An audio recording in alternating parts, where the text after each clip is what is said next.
देशमुख यांच्या मुलीसह आमदार सुरेश धस, प्रकाश सोळंके, संदीप क्षीरसागर, जितेंद्र आव्हाड, मराठा आंदोलक मनोज जरांगे, संभाजीराजे हे सर्व सहभागी झाले होते। बीडच्या डॉक्टर बाबासाहेब आंबेडकर चौकातून या मोर्चाला सुरुवात झाली आणि फरार आरोपींना अटक करावी, सर्व आरोपींना फाशीची शिक्षा देण्यात यावी अशी मागणी या मोर्चेकऱ्यांनी केलेली आहे। काल झालेल्या आंदोलनानंतर आज पुन्हा बीडमध्ये आक्रोश मोर्चाचं आयोजन करण्यात आलं होतं आणि सर्व पक्षीय नेत्यांकडून यामध्ये सहभाग घेतल्याचं आपण पाहतोय। वंदन करून आज महाराष्ट्र तर सरपंच संतोष देशमुख यांच्या आक्रोश मोर्चामध्ये आमदार सुरेश धस यांनी जोरदार घणाघात केलाय। वाल्मिक कराडच्या घरी पैसे गेल्याशिवाय कोणतीही फाईल मंजूर होत नव्हती।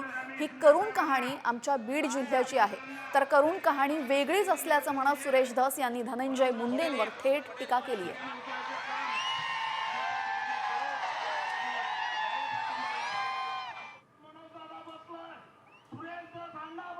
वंदन करून आज महाराष्ट्र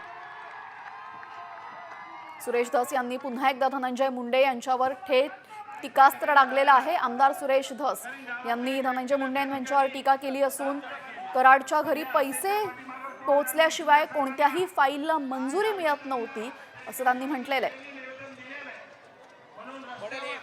40 लाखापैकी 9 लाख वाल्मिक कराडच्या घरी गेल्याशिवाय फाईल मंजूर होत नव्हती। खरं आहे का खोटं?